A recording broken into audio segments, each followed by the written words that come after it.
Welcome to Undiluted Tech, and today we are going to be creating a new data center and adding our host to it in our home lab.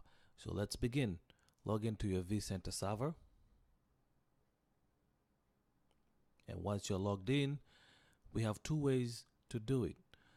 We can come over here at Action and click on New Data Center, or you can right click the name of the Vcenter right here and click New Data Center, and you can name whatever the data center whatever you want. You can put Data Center 1, but I like to have meaningful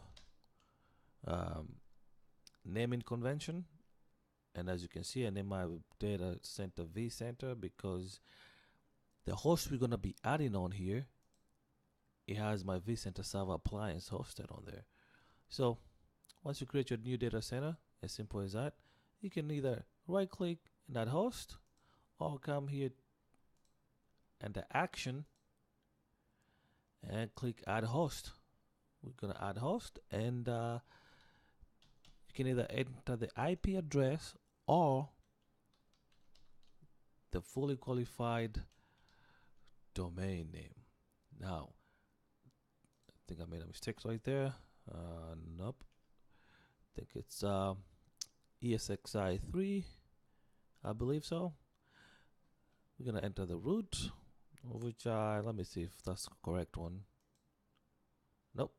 So this is what we're gonna do. Enter the right password. Click next. What? Okay, let's go back here. I believe esxi3.home.lab. Let's keep going here. Yes, super secret. Click next, and there we go. Right here, this is the host summary. Next, you're gonna assign a license for the host, and I'm gonna pick license 1, which I already licensed the Vcenter, the vSphere client.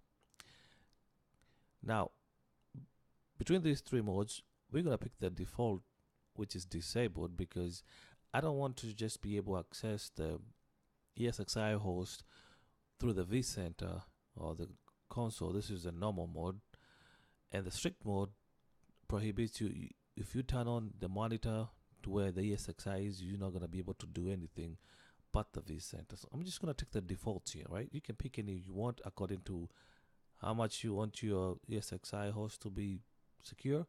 But for me, since this is a home lab, we're going with the default here, disabled. So click next. Select the data center. Confirm this is what you want. Lockdown mode is disabled. This is all the data stores on there. So I'm gonna click finish, and it should be down here, be completed, and it's 100% complete. And if you look down here, you can see my Vcenter server. It's on that host. That's it to this video, and you guys have a good one, and I'll see you in the next one.